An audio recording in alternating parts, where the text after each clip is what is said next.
एडेलाइन धीरे से बोलने लगी, जैसे अपने आप से ही बोल रही हूँ। रे, एक बार आपने मेरा नाम लिया था ना, वो मैं भूल ही नहीं पा रही। आज भी आपकी आवाज़ याद है। इतनी प्यार भरी थी, पर कब सुना था वो याद ही नहीं। मुझे बस यही समझना है कि आपने मुझसे उस तरह क्यों बुलाया था। उसका हाथ धीरे से रे के चेहरे की तरफ बढ़ रहा था कि अचानक उसकी आँख खुल गई। एडेलाइन एकदम घबरा गई। हाँ, और तुरंत हाथ वापस खींचने लगी, लेकिन रे ने उसका हाथ पकड़ लिया और जोर से अपनी तरफ खींच लिया। दूसरे हाथ से उसने उसका शोल्डर थाम लिया। एडेलाइन हैरान रह गई, सोचने लगी ये कब से जाग गए। उसके इतने करीब आने पर एडेलाइन का दिल तेज धड़कने लगा। उसने धीरे से कहा, रे। दोनों बहुत पास थे। खामोशी छाई थी। रे की सांस उसके चेहरे को छू रही थी और उसकी नज़र सिर्फ एडेलाइन पर टिकी थी। एडेलाइन के गालों में लाली आ गई और वो धीरे से उसकी ग्रिप से निकल आई। मैं सच में हैरान हो गई। एक्सपेक्ट नहीं किया था कि आप ऐसे अचानक आंखें खोल देंगे। वैसे आप जमीन पे क्यों सो रहे थे? उसने हल्का सा मुस्कान बनाते हुए बोला, शोल्डर पे टैप करते हुए। वह चुपचाप उसे देखता रहा, फिर उस जगह अपनी उंगली रखी जहाँ उसने टैप किया था। धीरे से बोला, एडलाइन। एडलाइन ने भी उसकी आंखों में देखते हुए धीरे से कहा, हाँ कहो। रे ने पूछा, क्या तुम्हें हेला एल्टॉन के बारे में पता है? ये नाम सुनते ही एडेलाइन के अंदर झटका सा लगा। उसकी आंखें खुल गई, दिल घबरा उठा। ये नाम आपने कैसे लिया? पर तुरंत अपना एक्सप्रेशन कंट्रोल करते हुए उसने धीरे से रिपीट किया, हेला एल्टॉन। एडेलाइन ने थोड़ा ठंडे आवाज में कहा, मुझे समझ नहीं आ रहा है वो कौन है। उसकी आवाज बिल्कुल नॉर्मल थी, जिसे पहचानने का कोई असर ही नहीं। वो तुरंत उड़ गई और थोड़ा दूर चली गई। बेंजाक हैरान हो गया, तुम नहीं जानती? एडेलाइन ने और ठंडी आवाज में जवाब दिया, नहीं, पहली बार सुना है ये नाम। उसके लहजे में एक वार्निंग थी कि इस टॉपिक को आगे न बढ़ाया जाए। फिर उसने जिद से दीवार की तरफ मुंह कर लिया। ठीक है, बेंजक ने हल्दी सी बेचैनी में कहा और तुरंत उठ गया। उसके चेहरे पर गिल्ट सा था, जैसे उसने उसे परेशान कर दिया हो। एडेलाइन ने धीरे से कहा, रे, मुझे थोड़ा पानी चाहिए। पेट में अजीब सा लग रहा है। थोड़ा ठंडा पानी ले आओ ना। उसकी आवाज में घमंड नहीं था, पर कमजोरी और छुपाया हुआ दर्द जरूर था। बेंजर चुप रहा, बस धीरे से बोला, ठीक है, और भारी सांस लेते हुए रूम से निकल गया। एडेलाइन बेड पर गिर गई। उसकी मुट्ठियां जोर से बंद हो गई। आंसुओं को रोकने की कोशिश करते हुए दिमाग में बस एक ही बात घूम रही थी, बेंजर को हेला एल्टॉन के बारे में कैसे पता चला। उसने सोचा, पिछले जिंदगी में रे की मुलाकात हेला से बाद में हुई थी, तो अब सब कुछ बदल क्यों रहा है? उसे डर था कि बेंजर वापस जाके जरूर हेला की तलाश करेगा, और अगर हेला मेंशन में आ गई तो वही दुख फिर से शुरू होगा। पिछली जिंदगी की तस्वीर उसके सामने आ गई। हेला की चालाकी, उसकी चाल से सब कुछ खत्म हो गया था और बेंजर उसके जाल में फंसकर एडेलाइन से दूर हो गया था। एडेलाइन ने अपना चेहरा दोनों हाथों में छुपा लिया। उसका दिल भर आया। सिर्फ एक ही डर था, कहीं फिर से सब वैसा ना हो जाए, कहीं बेंजर फिर से उसकी तरफ ना खींचा जाए और मैं फिर से अकेली ना रह जाऊं। एडेलाइन का जिस्म कांप रहा था, सांस तेज और छोटी हो गई थी। उसे लग रहा था जैसे पुरानी यादें उसे कुचल रही हो और वो बिल्कुल हिल नहीं पा रही थी। उसका दिमाग बेंजर के साथ मिली खुशियों की तरफ गया, जो अब तक उसने बताई थी। पिछली जिंदगी की तूफान भरी यादों के बिल्कुल उल्टा, पर उसे डर था कि कहीं ये सब वापस पहले जैसा ना हो जाए। आंखों से आंसू बह रहे थे और उसकी हंसी निकल गई, एक ऐसी हंसी जो सिर्फ अपने ही दुख का मजाक उड़ा रही थी। अर्धन सोचने लगी, मैंने अपनी पूरी जिंदगी की कमजोरी तोड़ने के लिए कितनी कोशिश की। एक शर्माई हुई लड़की से बोल्ड बन गई और खुश रहने वाली बन गई, फिर भी लगता है किस्मत बदलने वाली नहीं। उसने दिल पर बोझ लेकर एक्सेप्ट किया। शायद उसे फिर से वही दर्द, वही गलतियां झेलनी होगी। इधर कॉरिडोर में बेंजर धीरे धीरे चल रहा था। उसके दिमाग में सिर्फ एक सवाल घूम रहा था, एडेलाइन झूठ बोल रही थी क्या? हेरा का नाम सुनते ही उसका रवैया बदल गया था। नजर मिलाने से बचना, अचानक बदलना, सब कुछ सस्पिशियस सा था। उसके ख्याल में उसका सपना भी आ गया। एक औरत, नारंगी बालों वाली, जिसने अपने आप को हेला एल्टॉन कहा था। उसने वादा किया था कि वो उसे स्वर्ग जैसा फ्यूचर तक ले जाएगी। क्या वह सपना सच था या बस मेरा इमेजिनेशन? ये सोच उसे तोड़ रही थी। किचन का दरवाजा खोला तो बेंजर के ख्याल टूट गए। अंदर वैकिंग टेबल पर रिलैक्स्ड बैठा एप्पल खा रहा था। उसने बेंजर को देखकर कैजुअल टोन में कहा, कैप्टन, आप यहाँ खाने के लिए आए हो? बेंजर ने धीरे से बोला, नहीं, एडले ने कहा था उसे पानी चाहिए। उसकी नज़र सीधी टेबल पर रखे जग पर गई। वैकिन हंसा, अरे, मुझे पता नहीं था तुम इतने रोमांटिक साइड वाले हो। वैसे जब तुम आए हो तो कुछ ले ही जाओ। यहाँ का शेफ कमाल का है। Rice, spaghetti with prawns, cream buns, salad. मैं तो सोच रहा हूँ इसे ड्यूक मैंशन ले जाऊं। पर बेंजर की नज़र सिर्फ एक चीज पर टिकी थी, ठंडा पानी। बेंजर ने पानी का ग्लास उठाया और मौका देखकर सीधा पूछ लिया, वैकिन, क्या तुमने कभी झूठ बोला है? वैकिन थोड़ा नाराज सा लगा इस अचानक सवाल पे। फिर कैजुअल टोन में बोला, हाँ, मैं झूठ तो बहुत बोलता हूँ। जैसे ऑकवर्ड सिचुएशन में या कुछ छुपाना हो। बंजर ने तुरंत पकड़ लिया, छुपाना हो? वैकिन ने हाथ बांधकर बोला, हाँ, जैसे काम में बचने के लिए बीमार होने का नाटक करना या ट्रेनिंग अवॉइड करनी हो। बंजर सिर हिलाकर सुनता रहा। उसकी ये ड्यूटी सब कुछ थी और वैकिन का ऐसा कैजुअल झूठ बोलना उसके लिए अजीब था। वैकिन मुस्कुराकर बोला, लोग ऐसा ही करते हैं, पर तुम ये सब क्यों पूछ रहे हो? क्या बात एडलाइन की है? बेंजर एक पल के लिए हिल गया। उसके दिल में एम्बेरसमेंट सा हुआ। धीरे से बोला, नहीं नहीं, ऐसा कुछ नहीं है। लेकिन ने हंसी दबाते हुए कहा, अच्छा अच्छा, अब जाओ, ठंडा पानी ले जाओ। एडलाइन को ज़्यादा इंतज़ार मत करवाओ, मुझे खाना ख़त्म करने दो।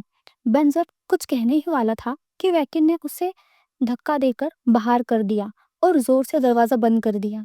अंदर से उसकी मजाक भरी आवाज़ सुनाई दी। बाहर खड़े बेंजर ने ग्लास कसकर पकड़ लिया। उसने सोचा, ये लड़का दिन ब दिन अपनी मर्जी कर रहा है। क्या मैंने इसे ज्यादा ही छूट दे दी है?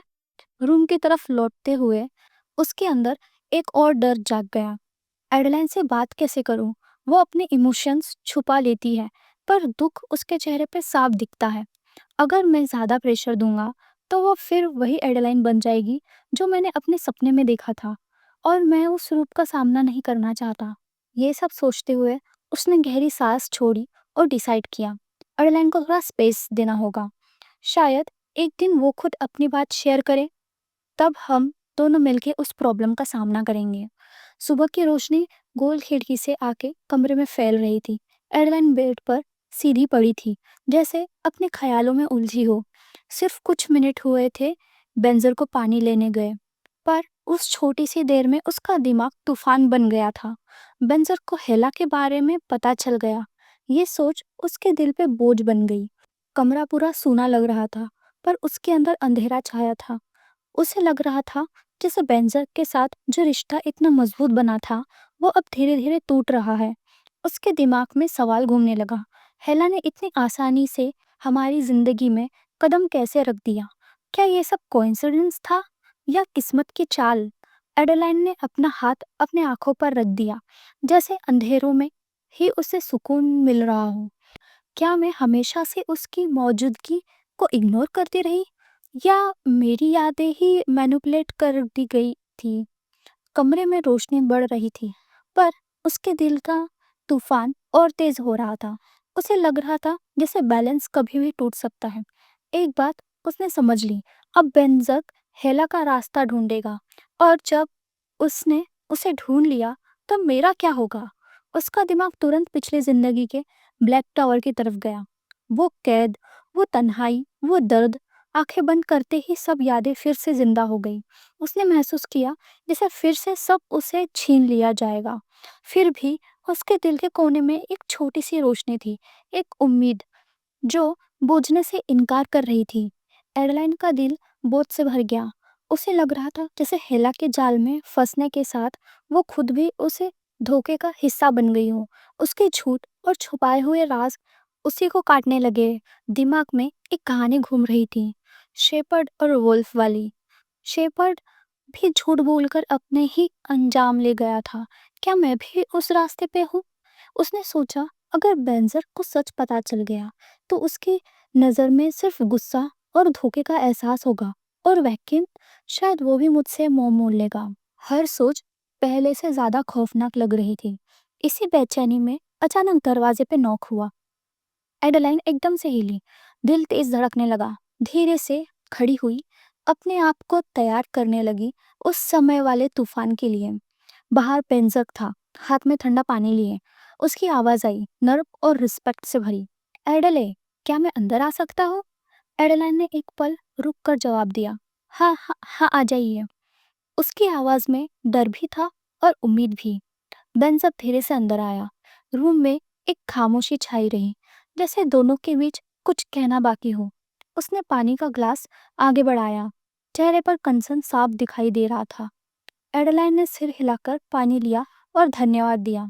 बाहर से वो कंपोस्ट थी, पर अंदर तूफान मचा था। बेंजर ने पूछा, अब तुम थोड़ा बेटर फील कर रही हो? एडेलाइन ने हल्का सा मुस्कान बनाया। हाँ, और सॉरी आपको तकलीफ दी, धीरे से बोला और पानी पी लिया। बेंजर की नज़र उसे हट ही नहीं रही थी। उसकी आंखों में वो एहसास था जो शब्दों में बयां नहीं हो सकता था। कुछ पल दोनों बस चुप रहे, जैसे उनकी खामोशी ही सब कुछ कह रही हो। रूम में खामोशी थी। बेंजर ने धीरे से बोला। उसकी आवाज में एक नरमी थी जो एडेलाइन के दिल को छू गई। एडेलाइन भी उसी वक्त बोल पड़ी। दोनों चुप हो गए कुछ टाइम के लिए। फिर एडेलाइन ने कहा, क्या तुम पहले बोलना चाहते हो? बेंजर ने सांस छोड़कर कहा, ये जरूरी बात नहीं है, तुम बोलो पहले। एडेलाइन ने धीरे धीरे अपनी बात शुरू की। उसने सायरन की कहानी और अपनी आने वाली क्वेस्ट के बारे में बताया, पर असली सच छुपा गई।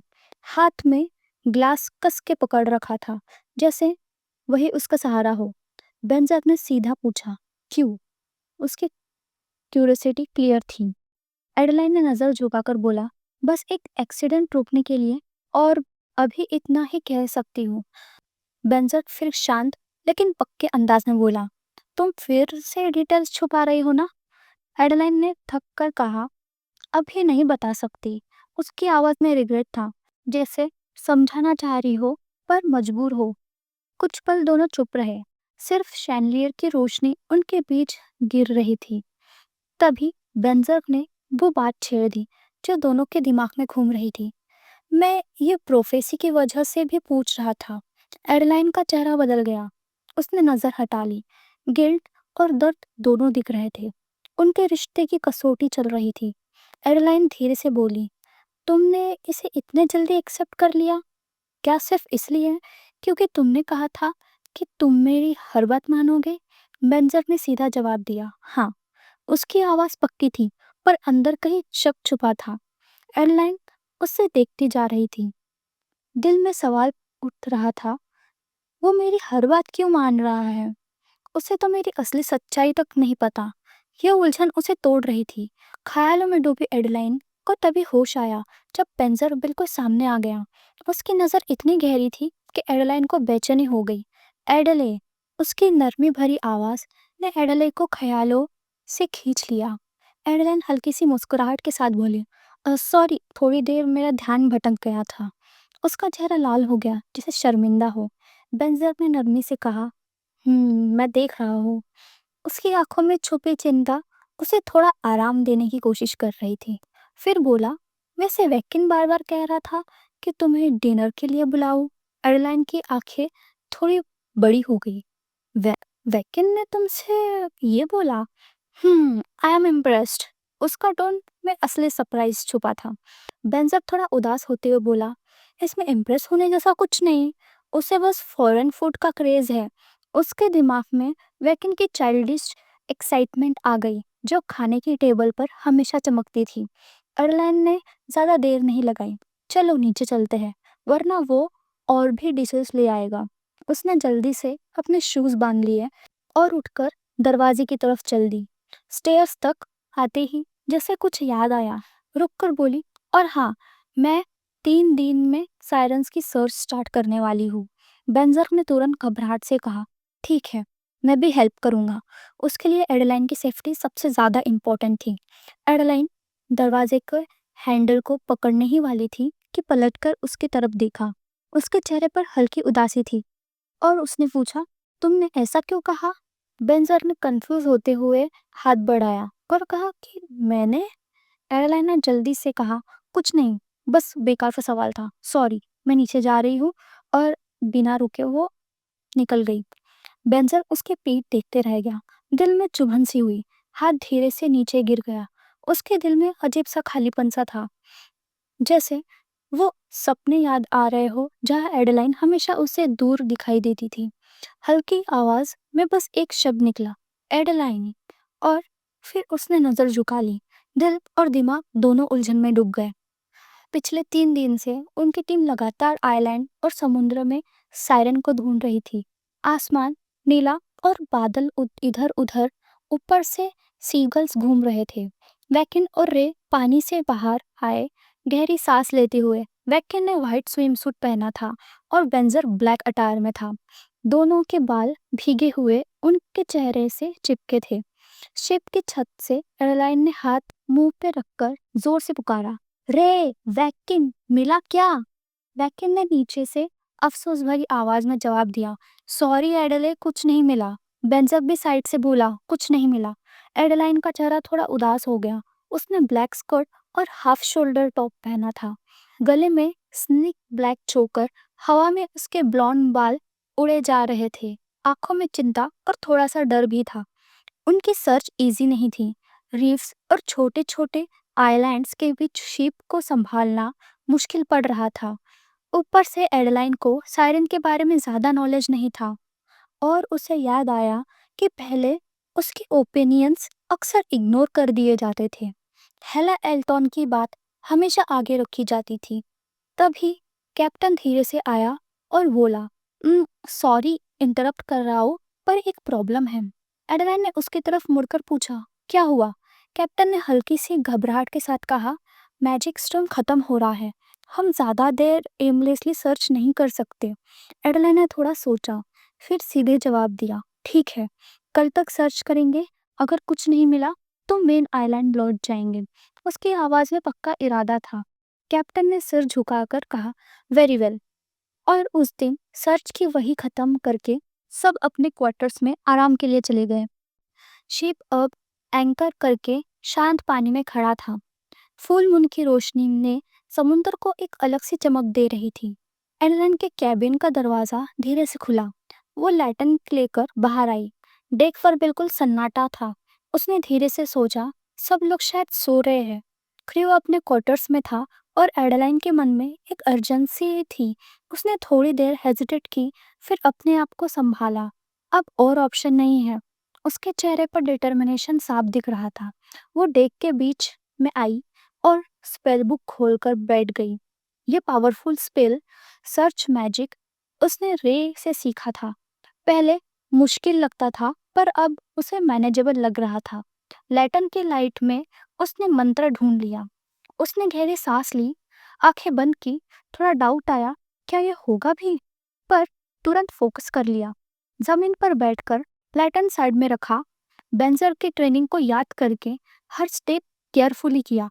धीरे धीरे उसके हाथ से ग्रीन ब्लू लाइट निकलकर एक मैजिक सर्कल बनाने लगी। पूरे शिप को एक अलग से रोशनी ने घेर लिया। उसके दिल में एक्साइटमेंट दौड़ गई। उसके तरफ वैकन अपने कैबिन में गहरी नींद में था। उसने अचानक एक अजीब सी एनर्जी फील की। उठा भी, पर फिर सोचा शायद मेरा वहम है, और वापस सो गया। एडलाइन ने आंखें खोली। उसका चेहरा खुशी खुशी से चमक रहा था। उसने दोनों हाथ ऊपर उठाकर जोर से कहा, आई थिंक मैंने ये कर लिया। उसकी आवाज में खुशी और डिसबिलीफ दोनों थे। वो मुस्कुरा रही थी। मुझे यकीन नहीं हो रहा, मैंने ये कर दिखाया। ये कितना अजीब लग रहा है, जैसे मेरी विजन ही एक्सपैंड हो गई हो। उसका दिल जॉय से भर गया। अब उसने दोबारा आंखें बंद की और अपनी एनर्जी सायरन पर फोकस की।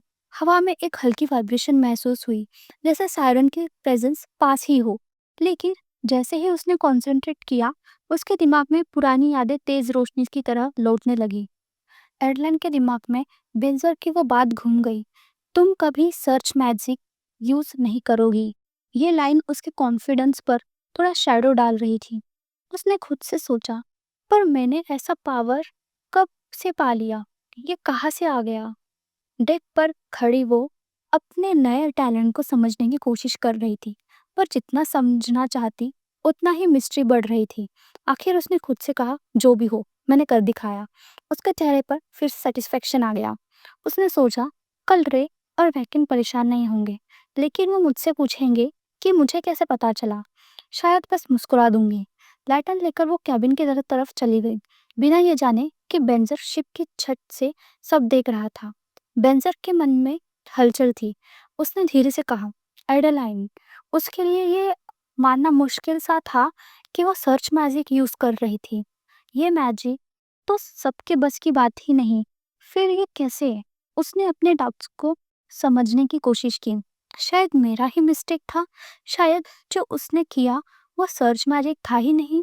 उसने अपनी मुट्ठियां बंद करके अपने नर्वस को कंट्रोल किया और अपने क्वार्टर्स की तरफ चला गया। पर दिमाग में अब भी सिर्फ एडलाइन और उसकी एबिलिटीज थी। अगली सुबह धूप और समंदर की आवाज के साथ नया दिन शुरू हुआ। वैकिन और बेंजर लाइब्रेरी में आए, जहाँ एडेलन पहले से उनका वेट कर रही थी। उसने एक सुंदर फ्रॉक पहना था जिसमें ब्राउन वेस्ट कॉर्सेट था और बेंजर ने ग्रीन कोट पहना था। दोनों का लुक एकदम कॉन्फिडेंटली मैच कर रहा था। एडेलाइन सीधी खड़ी थी, कॉन्फिडेंट नजर आ रही थी। वैकिन ने बिना टाइम वेस्ट किए, एडेलाइन तुमने सायरन की लोकेशन निकाल ली? एडेलाइन ने तुरंत मैप पर एक जगह पॉइंट किया। ये आइलैंड के नीचे सो रही होगी। वैकिन ने हैरानी से देखा। तुम इतना श्योर कैसे हो? एडेलाइन ने बस मुस्कुरा के बोली, बस इंट्यूशन कह लो। उसके कॉन्फिडेंट और मिस्टीरियस स्टाइल देखकर वैकिन की आंखें चमक गईं। वाह, शायद तुम्हें प्रोफेसी का पावर भी है। उसकी आवाज में सच्चा एडमायरेशन था, पर क्यूरियोसिटी अभी खत्म नहीं हुई थी। एडेलाइन ने कामली बोला, ये सायरन शायद अभी भी सो रही है, वरना हम इतने पास आके भी रिएक्शन होता। उसके वर्ड्स में थोड़ा सा मजाक जैसा टोन था। पर अगला स्टेप क्या हो, ये सोचकर वो थोड़ा ब्लैंक हो गई। वैकिन ने तुरंत पूछा, तो हम इसे जगाएंगे कैसे? एडेलाइन सोचने लगी, हाथ थोड़ी देर चिन पर रखा। फिर उसकी और वैकिन की नजर एक साथ बेंजर की तरफ गई। बेंजर इरिटेट होकर बोला, मेरे तरफ क्यों देख रहे हो तुम दोनों? मैं सब कुछ थोड़ी जानता हूँ। एयरलाइन ने कहा, मुझे लग रहा था रे कुछ आइडिया देगा। वैकिन ने भी ताना मारा, और कैप्टन तो वैसे भी एकदम बड़े लीडर जैसे है। बेंजर का पेशेंस अब खत्म हो गया। मैं सब कुछ नहीं जानता, वो गुस्से में बोला। वैकिन ने हंसते हंसते उसे छेड़ दिया। कभी लगता है तुम मुझसे भी कम जानते हो। बेंजर ने फिस्ट टाइट कर ली। वो इरिटेट हो गया। टेंशन बढ़ने ही वाला था कि एडेलाइन को सडन आइडिया आया। उसकी आंखें चमक उठी। मुझे याद आया, चलो सायरन का लेयर ही उड़ा देते हैं। बेंजर और वैकिन दोनों शॉक हो गए। एडेलाइन ने पाउच दिखाया और बोली, ये ऑर्क के हार्ट से बना बॉम्ब रेडी है। अगर हम पूरा आइलैंड ब्लो कर देंगे तो सायरन कैसे सोई रहेगी? वैकिन ने पाउच उठाते हुए मर्डर किया। एडेलाइन का एक्सट्रीम बिहेवियर अभी तक आदत नहीं हुई। एडेलाइन ने स्मर्क करके जवाब दिया, अब तक तो तुम्हें आदत हो जाना चाहिए था। प्लान क्लियर होते ही वैकिन ने पाउच अपने बेल्ट में बांधा और थोड़ा मजाक में बोला, अगर कुछ गलत हो गया तो प्लीज मुझे छोड़कर मत भागना। सबको रिलैक्स करने बोलकर वो शिप के रूफ पर गया। नीचे का पानी देखा और डीप ब्रेथ लेके जम कर गया। अंदर उतरते ही उसने सोचा, ये तो सोचा था उससे भी ज्यादा अंधेरा है। उसने अपना डिवाइन पावर यूज करके एक लाइट बनाई जो उसका रास्ता दिखाए। डर और डिटर्मिनेशन के मिक्स इमोशंस के साथ वो और नीचे जाता गए। रीफ और रॉक्स के बीच उसने सर्च किया और फिर एक स्कैरी साइट सामने आई। सायरन सोई हुई थी, पर उसका जायंट प्रेजेंस पूरा डार्क वाटर में दिख रहा था। वैकिन ने मुंह से निकल गया, उप्स, लगता है ढूंढ लिया। वैकिन ने धीरे से फुसफुसाया। उसका दिल जोर जोर से धड़क रहा था। चलो, करना ही पड़ेगा।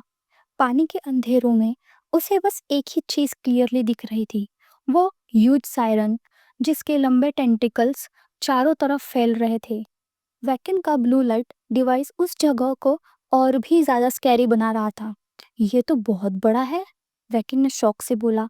पर टाइम वेस्ट करना का चांस नहीं था। उसने एरिया स्कैन किया और एक बड़ा रॉक चूज किया जहाँ सायरन आराम कर रही थी। ध्यान से बॉम्ब उस रॉक के पास सेट किया और सोचा, यहाँ परफेक्ट होगा शायद। सेटिस्फाइड होते ही वो तुरंत सरफेस की तरफ ऊपर तैरने लगा। उसके माइंड में बस एक ही थॉट चल रहा था, अब बैटल के लिए रेडी रहना होगा। पर अचानक सायरन के आसपास बबल उठने लगे। एक सेकंड में उसकी रेड आंखें खुल गई। सायरन के टेंटिकल्स हिलने लगे और पानी में टर्बुलेंस आ गया। स्विम करते हुए वैक्यू ने सडनली फील किया कुछ मूव कर रहा है यहाँ। उसका इंट्यूशन चिल्लाने लगा कि डेंजर नियर है। और फिर जब उसने पीछे देखा, सायरन की रेड आंखें सीधे उस पर फिक्स थी। टेंटिकल्स उसकी तरफ आने लगे। वैक्यूम के शरीर में ठंडी सी दौड़ आ गई। डैम, क्या ये सोई नहीं थी? उसने अंदर ही अंदर सोचा। टाइम जैसे रुक गया था। टेंटिकल्स उसे पकड़ने के लिए क्लोज आ गए। वो डेस्परेटली उन टेंटिकल्स से फाइट करने लगा, पर उसे समझ आ गया कि ये स्ट्रगल यूजलेस है। एक थॉट उसके माइंड में आया, क्या मैंने अपना डिवाइन पावर यूज करके इसे जगा दिया? रिग्रेट ने उसका कॉन्फिडेंस तोड़ दिया, लेकिन लास्ट मोमेंट पे उसने अपनी पूरी स्ट्रेंथ जोड़कर सिर ऊपर उठाया, फ्री आर्म्स रेज किया और स्नैप किया। उस स्नैप के साथ एक ब्राइट ब्लू मैजिक बेकन पर ऊपर स्काई की तरफ शूट हो गया। ये उसका सिग्नल था हेल्प बुलाने का।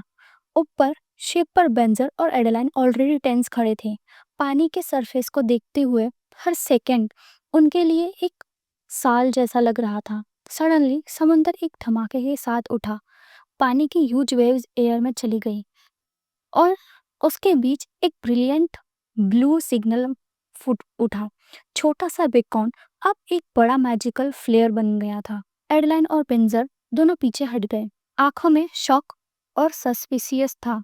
एडलाइन की नज़र उस ब्राइट होती ब्लू सिग्नल पर जम गई। वेट, क्या इसका मतलब? उसने धीरे से कहा। उसकी वॉइस अनसर्टन थी। बेंजर के चेहरे पर सख्ती आ गई, जैसे सब समझ गया हो। लगता है कुछ गड़बड़ हो गई है। शायद वैक्यूम सायरन के हाथ लग गया। उसकी आवाज़ सॉलिड थी, पर अंदर से चिंता उसे खाई जा रही थी। एयरलाइन ने उसे देखा, कंसर्न और एडमायरेशन दोनों एक साथ। उसका दिल अनसर्टिनिटी से भारी था, पर उन दोनों का बॉन्ड एक होप की तरह था। बेंजक ने तुरंत बोला, एडले, तुम शिप पर वापस जाओ। पर बात अधूरी छोड़ दी। उसने देखा कि एडलाइन बिल्कुल फ्रीज हो गई थी। उसका फेस शॉक में था, आंखें खाली सी थी और गिल्ट और जिम्मेदारी का बोझ उस पर क्लियरली दिख रहा था।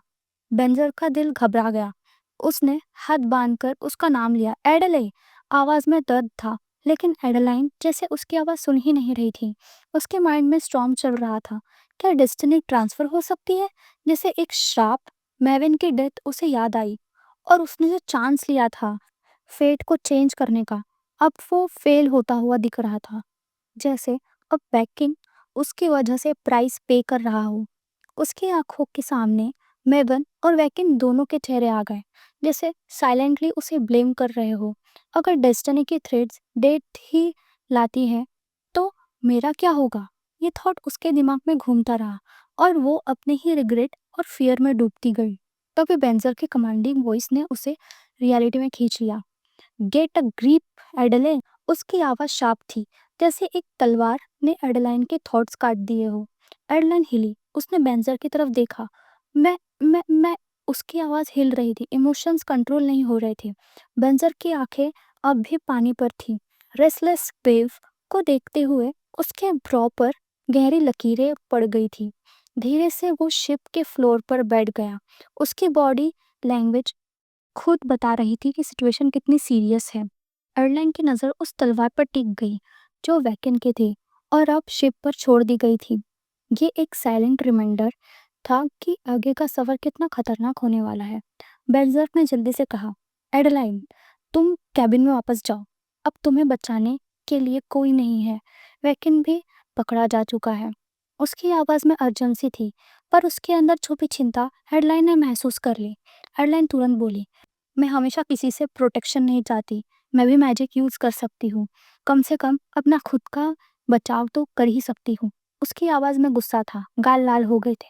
उसे पसंद नहीं था कि उसे हमेशा एक कमज़ोर लड़की समझा जाए। बेंजर की आंखों में ठंडी शक्ति थी। फिर वही तुम्हारा मैजिक? उसने ठंडी नज़र से कहा। उसके लफ्ज़ छोटे थे, पर अंदर छुपी चिंता क्लियर थी। फिर उसने ज़ोर से कहा, ऐसा मैजिक बेकार है। तुम हमेशा इतनी केयरलेस क्यों होती हो? उसकी बात तलवार की तरह लगी। एयरलाइन के चेहरे पर शौक और दुख एक साथ आ गया। उसका दिल उदास हो गया। आंखें नीचे झुका ली उसने। बेंजर का गुस्सा और तेज हो गया। तुम्हें मरना है क्या? उसकी गजरती आवाज पूरे शिप में गूंज उठी। उसका सीना तेज सांस से उठ रहा था, पर उसकी आंखों में थोड़ी कंफ्यूजन भी थी, जैसे अपने ही जज्बात को समझ नहीं पा रहा हो। तभी एडलाइन की नरम आवाज उस तूफान को तोड़ गई। Duke Berger. बेंजर तुरंत चुप हो गया। उसकी आंखें एडलाइन की तरफ गई, सरप्राइज और गिल्ड के साथ। एडलाइन अब भी रोके हुए थी, पर उसकी हिम्मत कम नहीं हुई थी। उसने धीरे से कहा, तुम्हें याद है ना, तुमने मुझसे क्या कहा था? ये सुन के बेंजर के दिल में एक ठंडक और बोझ दोनों उतर गए। उसने धीरे से झुक कर देखा, जैसे जवाब ढूंढ रहा हो। एडलाइन की आवाज हिल रही थी। तुमने कहा था जो भी मांगू तुम दोगे। तुम्हें कहा था कि तुम मुझसे कभी गुस्सा नहीं होंगे। उसके चेहरा नीचे था, आंसुओं से भीगता हुआ। जब उसने सर उठाया, बेंजर स्टोन हो गया। एयरलाइन के गाल पर आंसू नदियों की तरह बह रहे थे।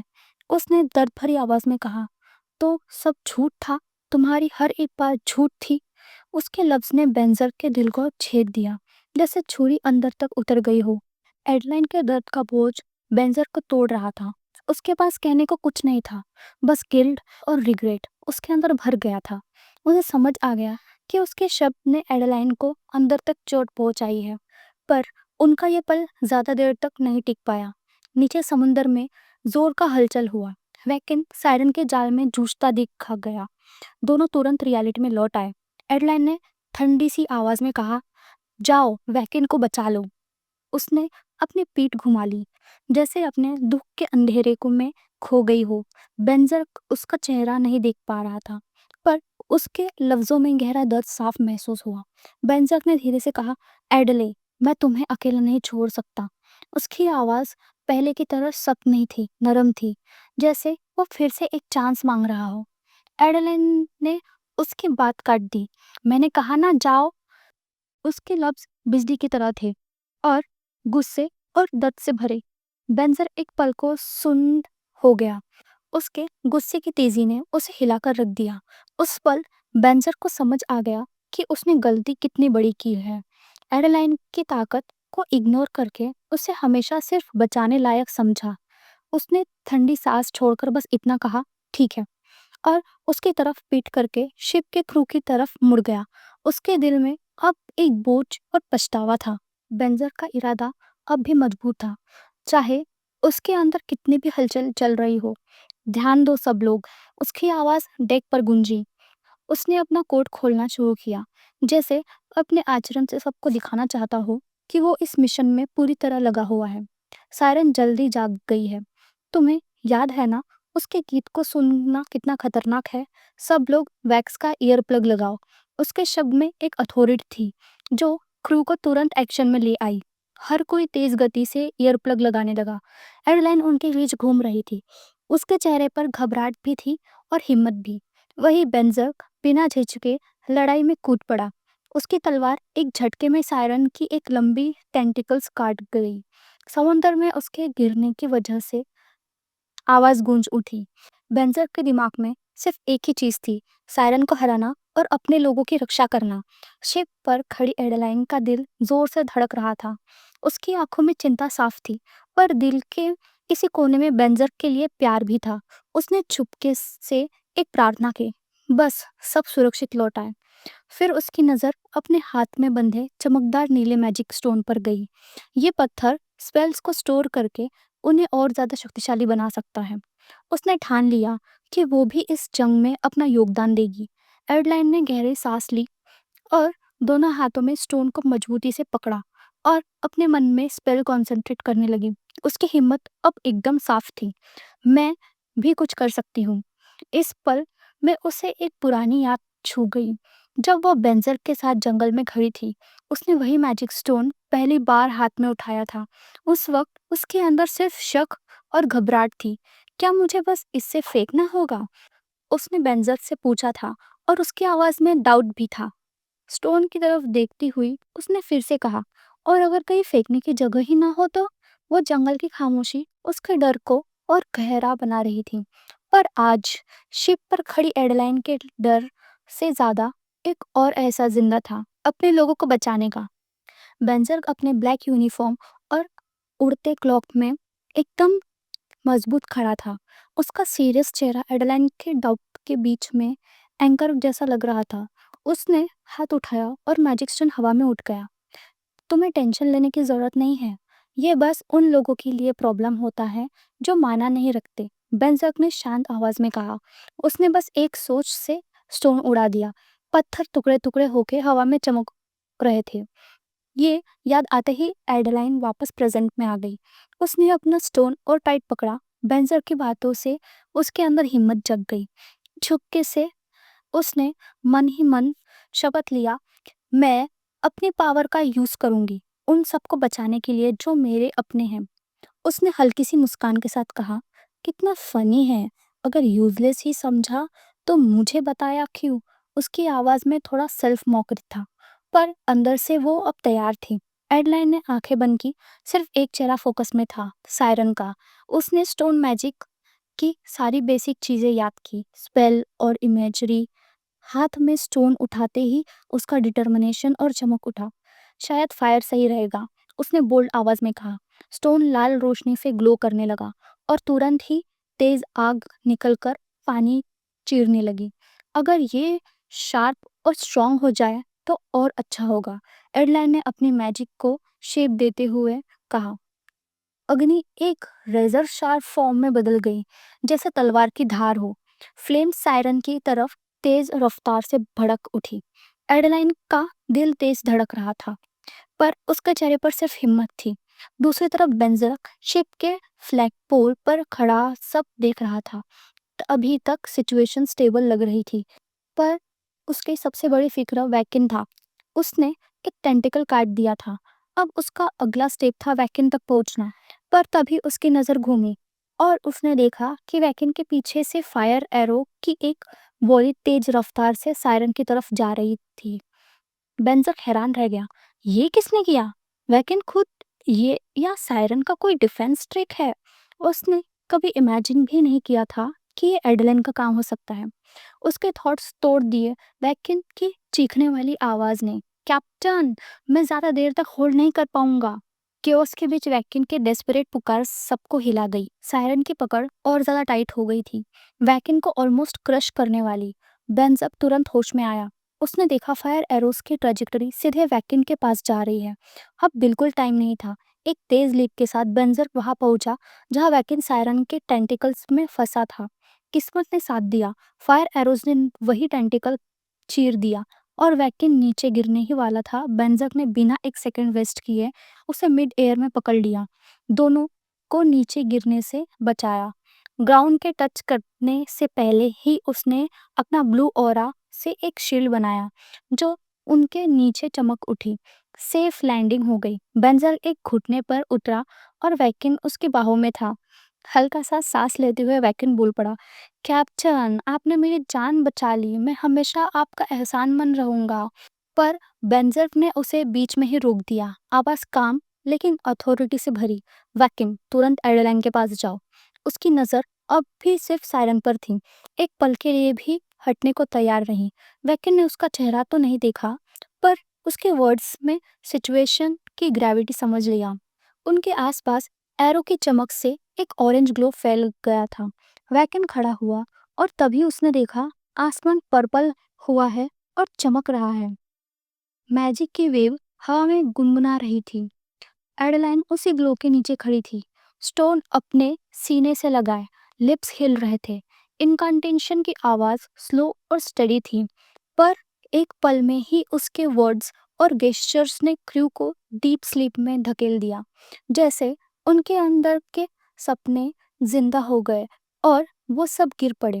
वैकिन शॉक रह गया। उसने एडेलाइन को देखा, फिर अनकॉन्शियस क्रू को। उसका दिल एक पल के लिए रुक गया। ये सब एडेलाइन ने किया? बेंजर का चेहरा अनरीडेबल था। उसकी खामोशी सब कुछ कह रही थी, लेकिन कुछ छुपा भी रही थी। अब दोस्त और दुश्मन के बीच की लाइन धुंधली पड़ रही थी। वैकिन बस बोल पाया हल्की सी आवाज में, एडेलाइन, ये क्या हुआ? एडेलाइन ने अपना ध्यान स्लीपिंग क्रू से हटाकर उसकी तरफ देखा। उसकी आंखों में रिलीफ था और एक जेन्युइन स्माइल चेहरे पर आ गई। ओ वैकिन, तुम सेफ हो? मुझे तुम्हारी बहुत फिक्र थी। वो आगे बढ़ी, उसका टोन बिल्कुल अलग, जैसे अभी-अभी हुआ केओस उसके लिए सिर्फ एक रुकावट हो। थैंक्स टू कैप्टन, मैं ठीक हूँ। लेकिन यह हुआ क्या है? वैकिन ने पूछा, अभी भी समझने की कोशिश में उलझा हुआ। एडलाइन बिल्कुल कंपोज थी। मैंने बस मैजिक स्टोन से उन्हें सुला दिया। उसने कामली जवाब दिया, जैसे जैसे आसपास का केओस उसके लिए कुछ भी ना हो। वैकिन ने थोड़ा सार्केस्टिक हंसी के साथ बोल पड़ा, मुझे लगा तुम बस उन्हें स्मैक कर रही थी। उसने डेक पर बिखरे अनकॉन्शियस क्रू की तरफ इशारा किया। एडलाइन ने शोल्डर उचकाए। वो बस स्विंग करते वक्त हो गया। पहले समझ नहीं आ रहा था कैसे यूज करूं, लेकिन एंड में काम ही आ गया। एक छोटी सी ग्रीन उसके लिप्स पर चमक उठी, पर वैकिन को थोड़ा अजीब लगा। ये स्माइल, ये हाफ ट्रूथ जैसी एक्सप्लेनेशन है। कुछ तो छुपाया जा रहा है मुझसे। फिर भी उसने ये भी समझा कि एडेलाइन ने ये सब उनके भलाई के लिए किया। उसका मन सिर्फ एक चीज पर अटका था, क्या मैजिक स्टोन स्टार सायरन के इफेक्ट को रोक सकता है? एडेलाइन ने कैजुअली पूछा, वैसे तुम अकेले वापस आए हो?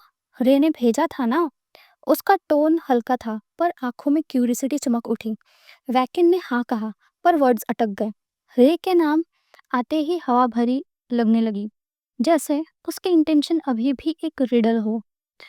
तभी एक जबरदस्त थर्ड ने पानी को चीर दिया। शिप के दोनों तरफ से स्प्रे उठा और और पानी की लहर उन पर जा गिरा। एडलाइन तुरंत सोर्स की तरफ मुड़ गई और उसके चेहरे पे रियलाइजेशन लाइटनिंग की तरह चमकी। बॉम्ब! उसने ऑलमोस्ट याद करते हुए कहा। क्या? वैकिन की आंखें फट गई जैसे सीन अनफोल्ड हुआ। पानी के अंदर से रॉक और डेब्रिस ब्लास्ट की फोर्स से हवा में उछलकर सीधा शिप की तरफ आ रहे थे। सबके अंदर पैनिक जग गया, पर एडलाइन बिल्कुल शेक नहीं हुई। उसने अपने हैंड्स रेस किए, मैजिक की एनर्जी हवा में थम करने लगी और एक शिमरिंग बैरियर शिप के ऊपर स्प्रेड हो गया।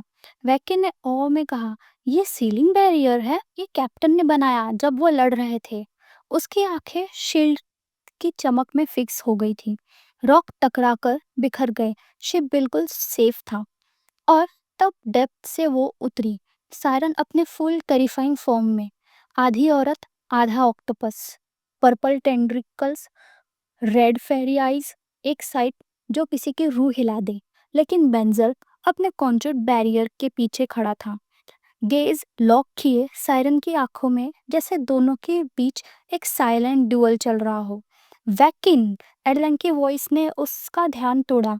उसने पलटकर देखा तो उसका रिश्योरिंग स्माइल केओस के बीच एक काम एंकर कर रहा था।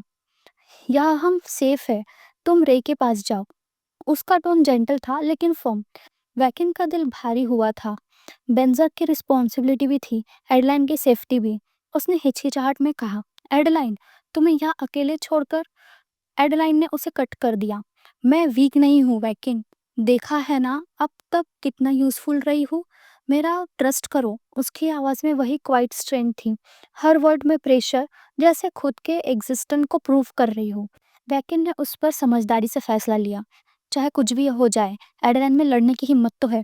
और शायद यही बात उसे सबसे ज़्यादा डेंजरस भी बनाती थी। वैकिन थोड़ा हिचकिचाया और बोला, एडलाइन, तुम मेरी फैमिली हो, संभल कर रहना, और मैं तुम पर बहुत ज़्यादा विश्वास करता हूँ। उसके भरोसे से एडलाइन के चेहरे पर शुक्रिया से आ गया।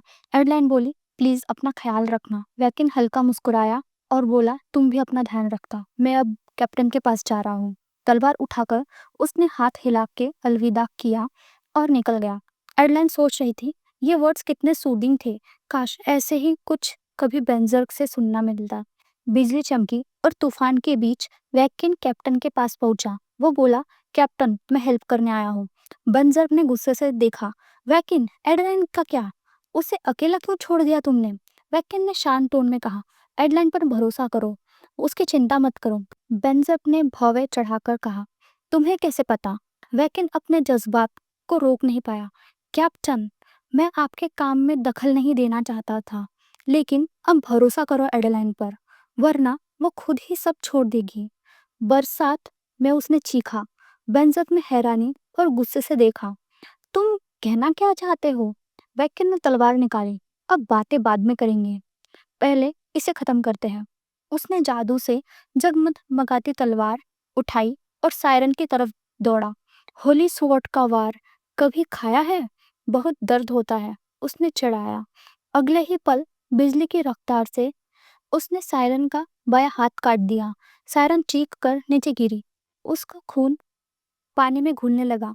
ऊपर पहुंचकर वैकिन चिल्लाया, कैप्टन, अभी ये मौका है। बेंजर ने गहरी सांस ली। हाँ, मैं जानता हूँ। उसने अपनी तलवार आंखों के सामने उठाई और मैजिक जगाना शुरू किया। पर अचानक उसने एक और ताकत महसूस की। वो रुका, हैरान हो गया। ये क्या है? इतनी शक्तिशाली प्रेजेंस? उसने देखा, एडलाइन आंखें बंद करके एक मैजिक स्टोन दोनों हाथों में पकड़ के खड़ी थी। पत्थर टूटे हुए होने के बाद भी उसके हाथ में के ऊपर हवा में लटक रहे थे। उसके आसपास गुलाबी और बैगनी रोशनी घूम रही थी। बंजर ने धीरे से फुसफुसाया, एडलाइन। उसने देखा वो कुछ मंत्र बोल रही थी। सायरन भी उस तरफ घबराहट से देखने लगी और फिर अचानक आग निकली, जो इतनी तेज थी कि किसी भी चीज को चीरते निकल जाए। जब वो जादुई आग सायरन के अंदर घुसी तो उस पल भर में ही जला डाला। सायरन का कोई निशान तक नहीं बचा, बस काली धुआं हवा में उठता गया और धीरे धीरे गायब हो गया।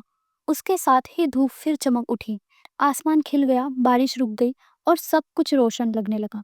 एयरलाइन शिप की दीवार पकड़कर खड़ी हुई और बेंजर और वैकिन की तरफ देखा। उसकी खुशी का ठिकाना नहीं था। वो जोर से चिल्लाई, हम जीत गए वैकिन और रे। वैकिन मुस्कुराते हुए हाथ हिलाकर जवाब दिया, लेकिन बेंजर उसे हैरानी से देख रहा था, जैसे समझ नहीं पा रहा हो, और दिल में सोचा, ये लड़की आखिर है क्या? उसके हाथ में तलवार अभी भी तपती लाल हो रही थी। वैकिन आंख बंद करके अभी हुए सीन को याद कर रहा था। हाथ बांधकर बेंजर के पास खड़ा हुआ। क्या कमाल था ना कैप्टन। ऐसे लगा जैसे हेवनली डिमोनिक वार के दिन वापस आ गए हो। उसके चेहरे पर बेंजर के लिए खुली प्रशंसा थी। तुमने तो बैरियर ही बना दिया था, वैसे ही जैसे एक कैप्टन से उम्मीद होती है। वैकिन ने हंसी के साथ कहा। बेंजर थोड़ा हैरान होकर बोला, वो मैं नहीं था। उसने धीरे से कहा, जैसे उसका भ्रम तोड़ रहा हो। तभी एडलाइन भागती हुई आई, चेहरे पर चमक और दोनों हाथ में अपना फ्रॉक संभालते हुए। रे, वैकिन, उसने बुलाया। एडलाइन, वैकिन ने खुशी से जवाब दिया। एडलाइन ने सबको देखकर कहा, बहुत अच्छा किया तुम सबने। उसके शब्द सुन के दोनों के थके हुए दिल हल्का लगने लगे। फिर उसने तुरंत कहा, वैकिन, तुम सायरन का खून, दिल और मांस निकाल कर रख सकते हो? मुझे पता है तुरंत कहना अजीब है पर जरूरी है। बेंजर और वैकिन दोनों थोड़ा हैरान हुए, पर वैकिन ने तुरंत हाँ कर दिया। ठीक है, मैं ले आता हूँ। वो उत्साह से पानी की तरफ चला गया। बेंजर अब भी तलवार पकड़े था। एडलाइन उसकी तरफ देखकर पूछी, रे, तुम्हें कहीं चोट तो नहीं लगी? बेंजर ने सीधे जवाब दिया, नहीं। एडलाइन ने हल्की सांस ली। अच्छा है। लेकिन उसके ध्यान अब भी उसकी तरफ पूरा नहीं था। शायद दोनों के बीच के पुराने लफ्ज उसके दिमाग में घूम रहे थे। बेंजर उसे गहरी नजर से देखने लगा। उसके सपने अभी भी याद थे। अगर वो सही थे तो असली प्रोफेट हेला एल्टॉन थी। तो फिर एडेलाइन क्यों उसके सपने में आई थी? उसने याद किया कैसे उसे जमीन पर पड़ा देखा था, बाल बिखरे हुए, कैसे उसने शिप पर जादू किया था। खासकर वो कठिन सर्च मैजिक, सब यादें उसके दिल को तोड़ रही थी, जैसे शैटर ग्लास। एडेलाइन कुछ चीजें छुपाने की कोशिश करती लग रही थी, पर बेंजर चाहकर भी उसे छोड़ नहीं पा रहा था। उस लड़ाई के बीच वो लोग मोइन आइलैंड पहुंचे। समुद्र से घिरा हुआ, हर तरफ हरी घास का खेत, ऊपर से धूप चमक रही थी और पक्षी आसमान में उड़ रहे थे। माहौल शांत पर सुकून भरा था, जैसे ये दिन उनका पहला और आखिरी दिन हो उस जन्नत जैसी जगह पर। एडलाइन राइट साइड में चल रही थी और बेंजर उसके लेफ्ट साइड में। वैकिन बीच में सैंडविच जैसा हो गया था। एडलाइन ने डार्क रेड फ्रॉक और क्लॉक पहना था। बेंजर ने ग्रीन सूट और वैकिन एक सिंपल सा शर्ट पैंट और ब्राउन क्लॉक में था। माहौल शांत था, बस वैकिन की हल्की हल्की सिसकियां सुनाई दे रही थी। बस एक दिन में ही जा रहे हैं, थोड़ा और नहीं रुक सकते? वैकिन उदासी से बोला। आंखों में आंसू आ गए। उसे अफसोस था कि आइलैंड पर उसका वक्त उसके हिसाब से अच्छा नहीं गुजरा। सायरन का पीछा करते ही निकल गया। हम यहाँ ज्यादा देर नहीं रुक सकते, शेड्यूल टाइट है। तुम ये बात ड्यूक तक भी पहुंचा देना, एडेलाइन ने कैजुअल टोन में बोला, जैसे उसकी उदासी उसके लिए मैटर ही ना करती हो। वैकिन एकदम चौंक गया। उसने दोनों के बीच की ठंडक महसूस की और समझ ही नहीं पाया कि ऐसा क्या हो गया कि ये लोग एक दूसरे से बात तक नहीं कर रहे। कैप्टन, ये वही कह रही है।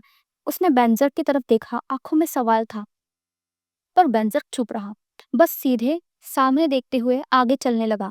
सीरियसली, ये लोग भी ना? वैकिन ने हैरानी से मटर किया और अपनी आंखें घुमाई। एडेलाइन ने रे का बदला हुआ रवैया नोटिस किया। उसके चेहरे पर उदासी छुप नहीं रही थी। उसे लगा उसने गलत समझा, शायद रे उसके लिए कुछ फील ही नहीं करता। उसके दिल में गुस्सा और दुख दोनों उठ रहे थे। मैं ही बेवकूफ थी जो अपना टाइम वेस्ट कर रही थी, उसने सोचा और थोड़ा सा सार्केस्टिक स्माइल किया। अब उसने डिसाइड कर लिया कि चाहे डार्कनेस की दुनिया क्यों ना हो, वो अपना सर ऊंचा रखकर चलेगी। थोड़ी देर बाद तीनों एक रेस्टोरेंट के सामने रुक गए।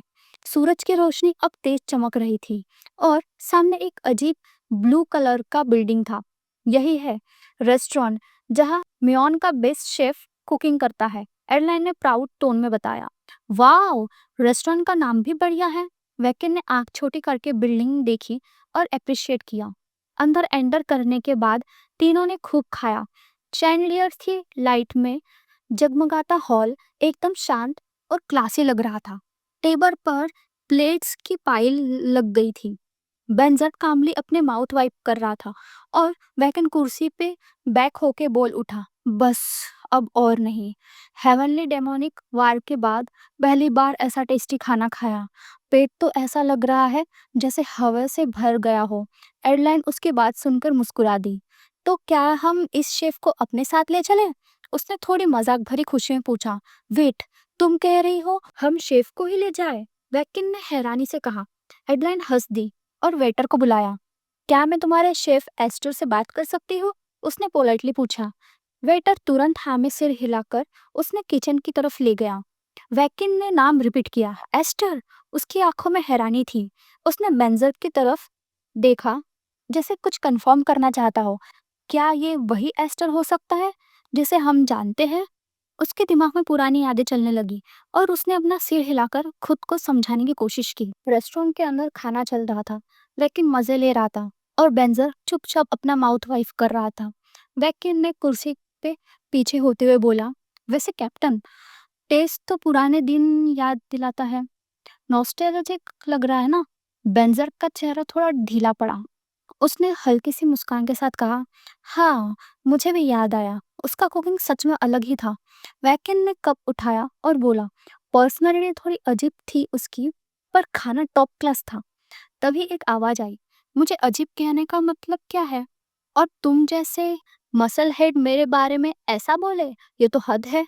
वैकिन इतना घबरा गया कि पानी मुंह से छिड़क दिया। दोनों, बेंजर और वैकिन, एकदम से आवाज की तरफ मुड़ गए। एक आदमी धीरे धीरे किचन से निकला, शेप का यूनिफॉर्म पहने हुए, नेक में ब्लू हैंकरचिप और चेहरे पर मिस्टीवियस मुस्कान। उसके ब्रॉड शोल्डर्स और कॉन्फिडेंट पोज ने सबको हैरान कर दिया। वैकिन ने जोर से बोला, ब्रूनो। उसने भागकर उसे गले लगा लिया, आंखें भर आई। तुम जिंदा हो? मुझे लगा तुम। ब्रूनो हंस पड़ा और बोला, मैं मोइन सिटी का बेस्ट कुक हूँ। नाम बस बदलना पड़ा, असली नाम यूज नहीं करना चाहता था। वैकिन ने उसकी तरफ देखा और हैरान होकर बोला, तो तुमने ये रेस्टोरेंट का अजीब सा नाम रखा?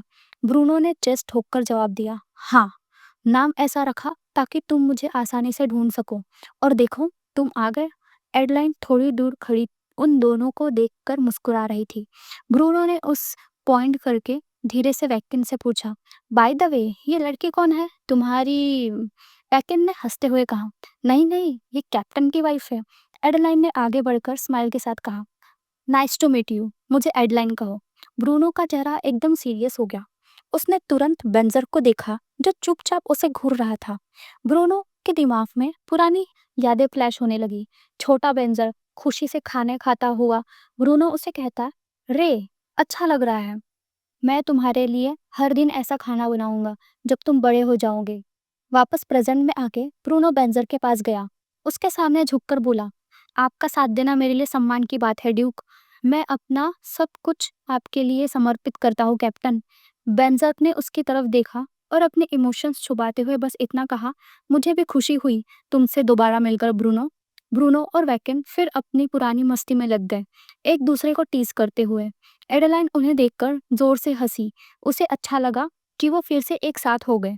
बेंज़र्क ने चुपचाप एडेलाइन को देखा, उसके चेहरे की खुशी देखकर उसके दिल नरम पड़ गया। उसने सोचा, चाहे वो प्रॉफ़िट हो या ना हो, अब बस फ़र्क नहीं पड़ता। वो एडेलाइन लॉन है और वही मेरे लिए सब कुछ है।